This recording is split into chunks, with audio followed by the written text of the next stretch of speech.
Mr. Speaker, my response will also address related questions by Ms. Sylvia Lim, Mr. Louis Chua, and Ms. He-Ting Ru from yesterday and today, as well as a written question by Mr. Abdul Muhaimin Abdul Malik, scheduled for tomorrow's sitting. Sir, Singapore upholds high regulatory standards in our financial system aligned with international standards. It is one reason why many investors view Singapore as a trusted financial hub.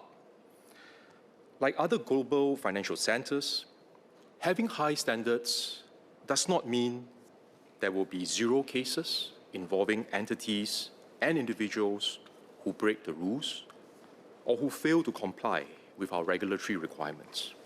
What is key is that where wrongdoing is identified, the authorities will investigate thoroughly and take firm enforcement action in accordance with the law. The money laundering investigations by the police against Chen Zhi and related associates are ongoing.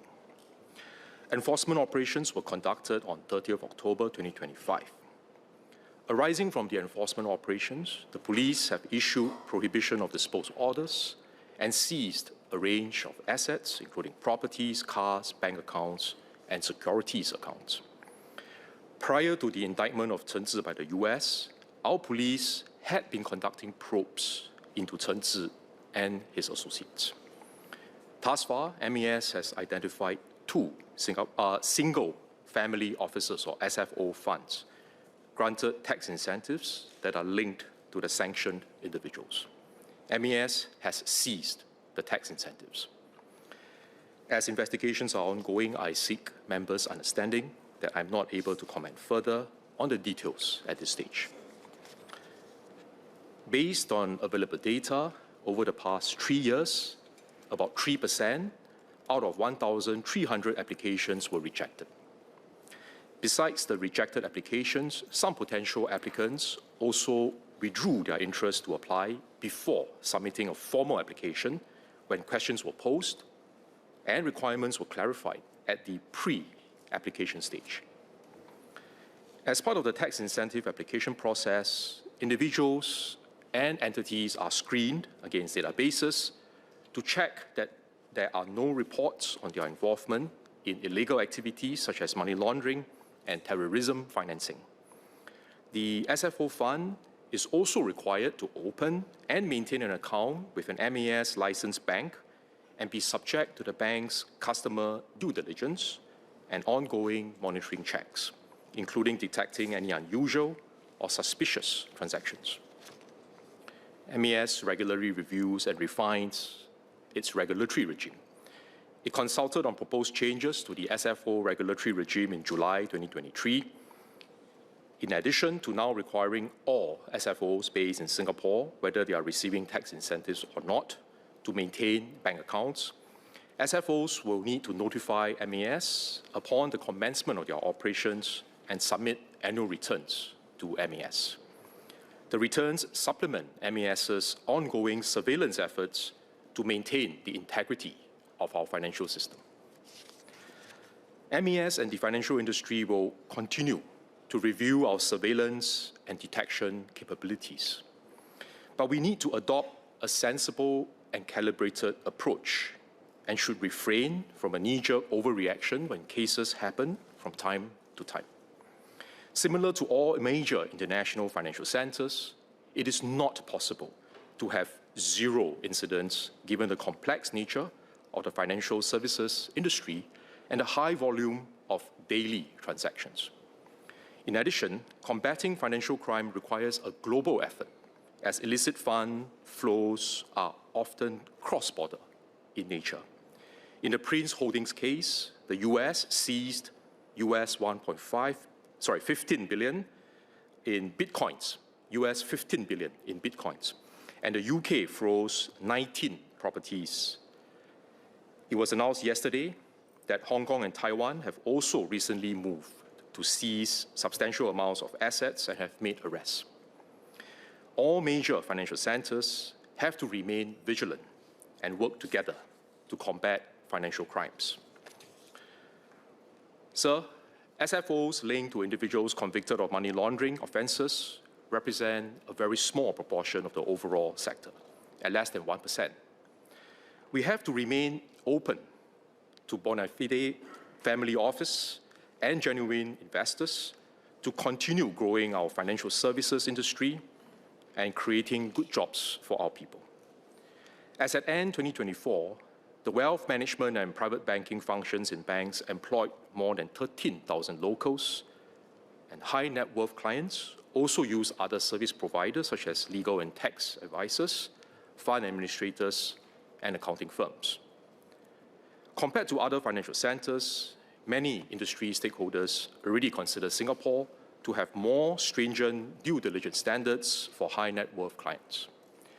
If we were to tighten further to the point where the processes become overly cumbersome, it will affect our competitiveness, deter legitimate investors, and put many local jobs at risk.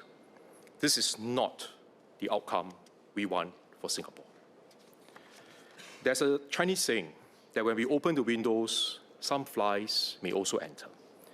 The solution is not to shut our windows and block out sunlight and fresh air. What matters is that we act swiftly to deal with the flies that enter, while also letting in sunlight and fresh air. This is the approach we take in Singapore: risk proportionate, not zero risk.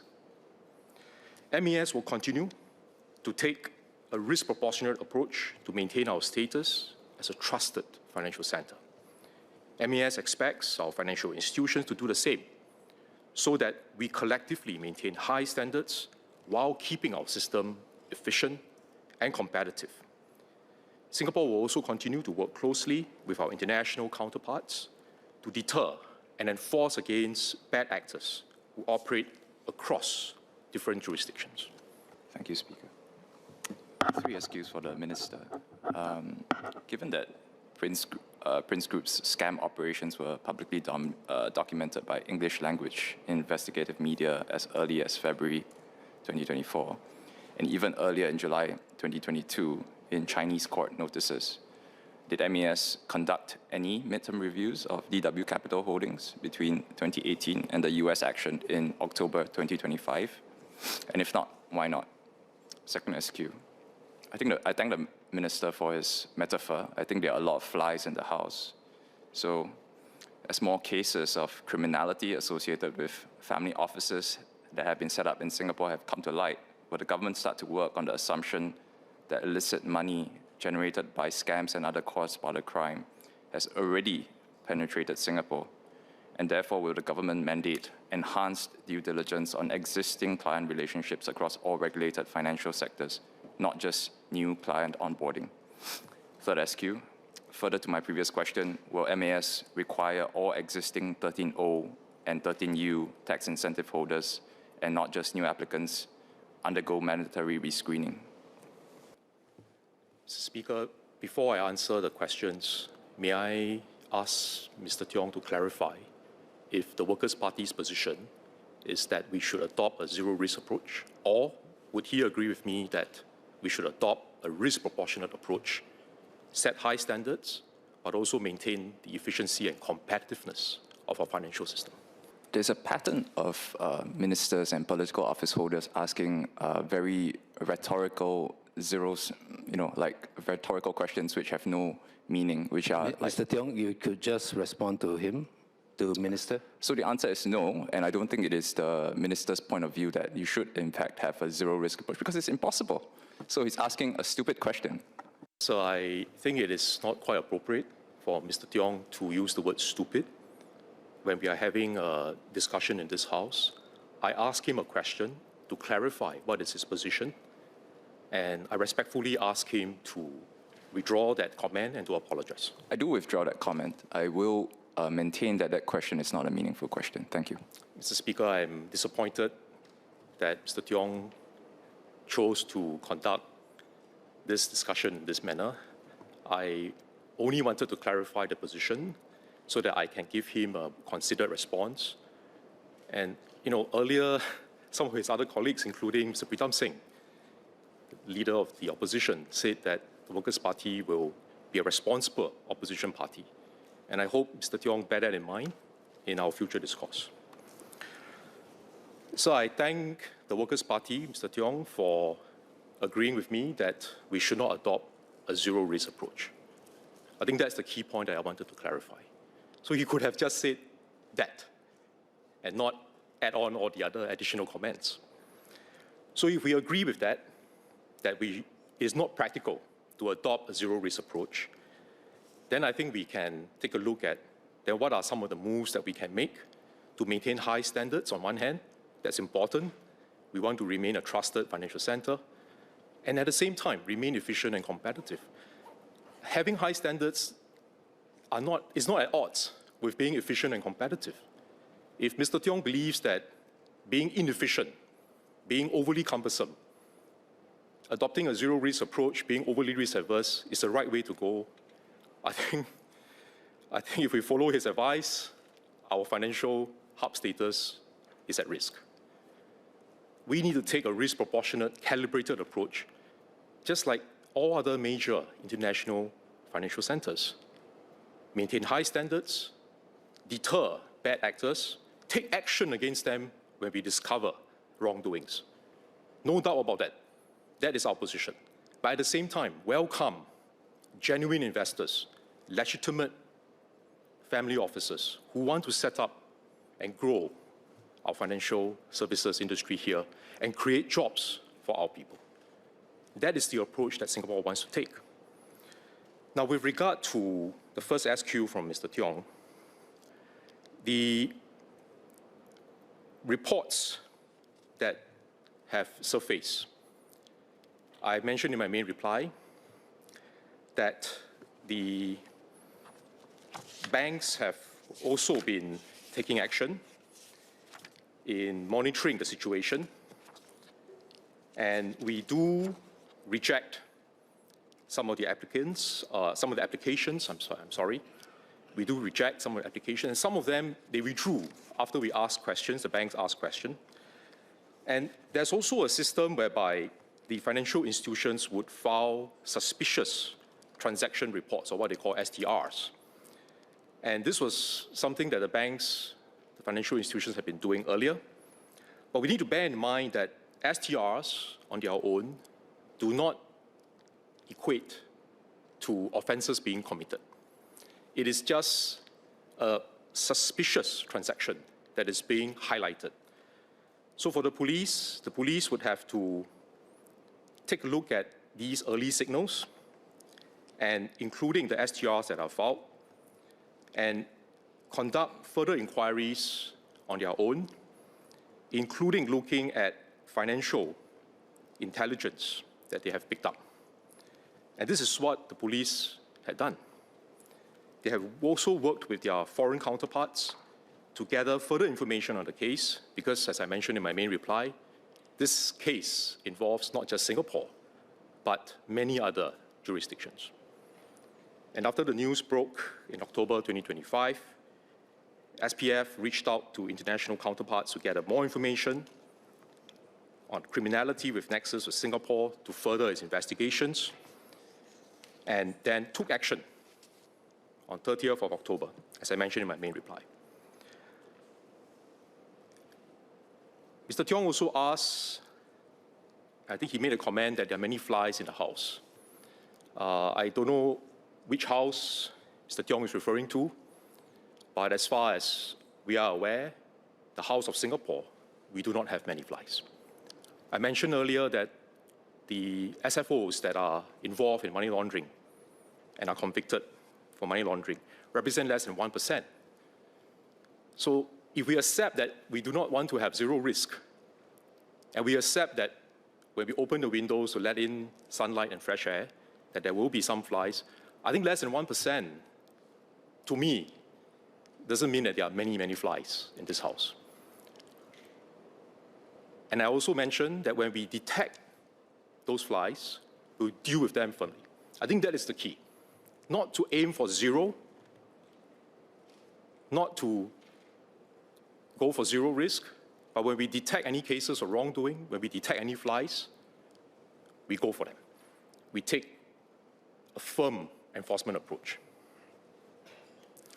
MAS will continue to review our rules and our procedures.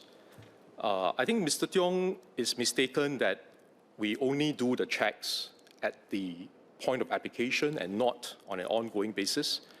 I mentioned earlier that the banks do file STRs, and we are also in the process of reviewing what our rules should be so that we are able to maintain high standards, we are able to deter bad actors from wanting to come to Singapore, and importantly, maintain our competitiveness as a financial center. Thank you, Speaker. I have one question for Minister. It was reported in July that Minister, in his capacity in the MAS, had announced that there was an intention to shorten the process of registration for family offices, I think from 12 months to 3 months, to make it faster for these officers to open bank accounts and to claim their tax incentives. So I'm just trying to understand whether this shortened process means that banks would have less time to do their due diligence, and in that sense, I mean, there is a possibly increased risk that money laundering indications could slip under the radar in that sense. Mr. Speaker, I thank Ms. Lim for her supplementary question. The announcement that I made earlier this year, I made it clear, and this is in the public domain, on public record, that we want to look at how we can streamline some of the processes so that the waiting time is not too long. But at the same time, I emphasize this, we must maintain high standards. Why? Because Singapore is not competing on the basis of being the quickest, the one with the lowest standards, the easiest to set up an account. That's not our competitive advantage. Our competitive advantage is that we are a trusted financial center. And if we want to achieve that, we need to maintain high standards. So that's why I emphasize that any process change and any streamlining should not compromise our high standards. Now, having said that, the process changes that we're looking at are also not at odds with maintaining high standards. So I want to assure Ms. Lim that it is not to ask the financial institutions to skip steps or to not look out for certain suspicious reports in their due diligence checks. I think we must maintain high standards in that area. But it is really to clarify, so what are we looking for? To avoid a lot of toing and froing and second guessing. And it is also to look at how we can streamline the processes so that we, through the use of technology, through the use of information sharing, make it more efficient so that we don't deter the genuine cases, but we block out and we don't admit the ones that are suspicious and have problems that will affect our high standards and reputation. It is a fine calibration, but I want to assure Ms. Lim that what we recently announced is meant to simplify the requirements and improve operational efficiency. It does not change the anti-money laundering checks that we subject the applicants to, and they are still screened, they are still checked. They will continue to be required to open and maintain a bank account in Singapore, which means that the account will continue to be subject to the bank's customer due diligence and ongoing monitoring checks. And that was my clarification to Mr. Tiong earlier. It's not just at the point of application, it's an ongoing check as well. So this is something which I hope the Workers' Party, if you agree that we shouldn't adopt a zero-risk approach, it's a risk-proportionate approach, then I think we need to strike that balance. We do want our financial services industry to remain competitive, our wealth management industry to remain competitive. I mentioned in my main reply that this sector supports at least 13,000 local jobs and may grow further. But at the same time, we don't want to do it in a manner which will compromise high standards and affect our reputation. That is the balance we want to strike. Thank you, Speaker. Let me first declare that I'm working in a financial institution which, to my understanding, does businesses with family offices. Just one SQ for Minister. I agree with Minister that we should act swiftly in such cases. But at the same time, I'm also concerned that, yes, while we did carry out the enforcement actions within weeks of the US press release, it may give the impression that we are only doing so after the US has commenced action.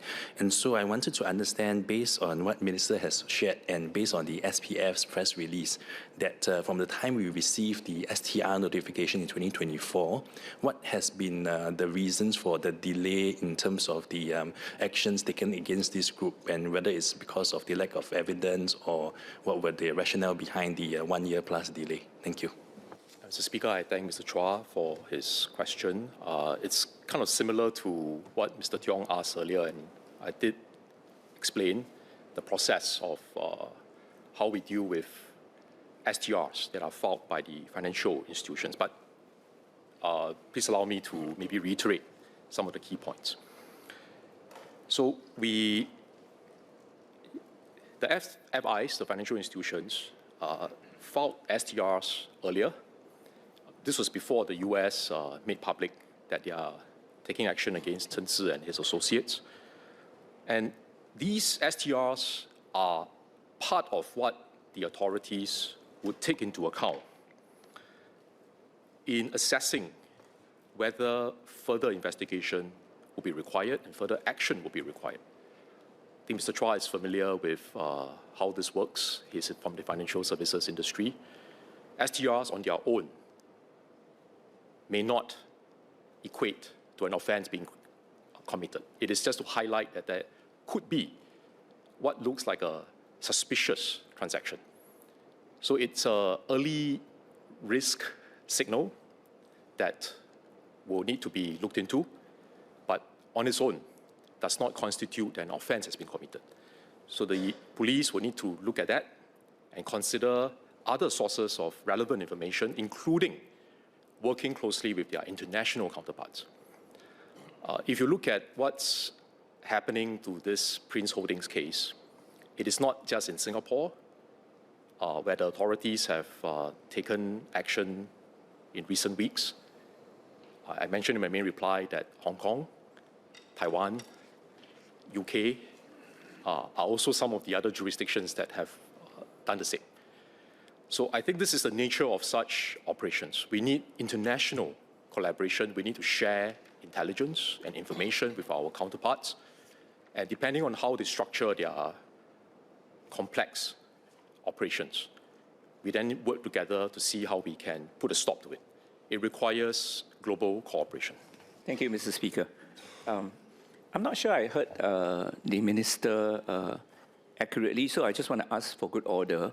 When application is before the SFO, does the office, will the office do a first round of AML search, anti-money laundering search, that is usually required by all financial institutions, law firms, or accounting firms when a client approach with a new business? And if not, could I request that the government consider requiring the SFO to do so? Because after all, it is the first gatekeeper in any of this relationship with a new family office. Thank you. Mr. Speaker, I thank Mr. Tan for his clarification. So we did put up a consultation paper entitled Proposed Framework for Single Family Offices, whereby MAS will take a look and we make some proposals on how we can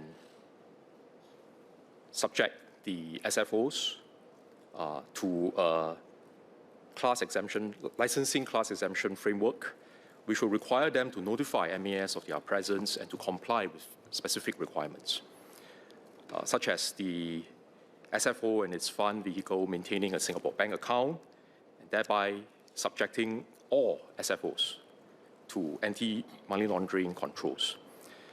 So this is something which we'll be sharing more details on the day of implementation, and also to look at what are the changes to the legislation that we will need.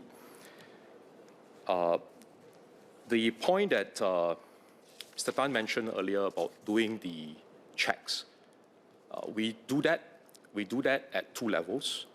So the banks will, on their own, do some of these checks with the clients before they allow them to open the accounts. And that is part of their due diligence checks. And for MAS, we will do another check if they are applying for tax exemption. So that is on top of what the banks will check. Thank you.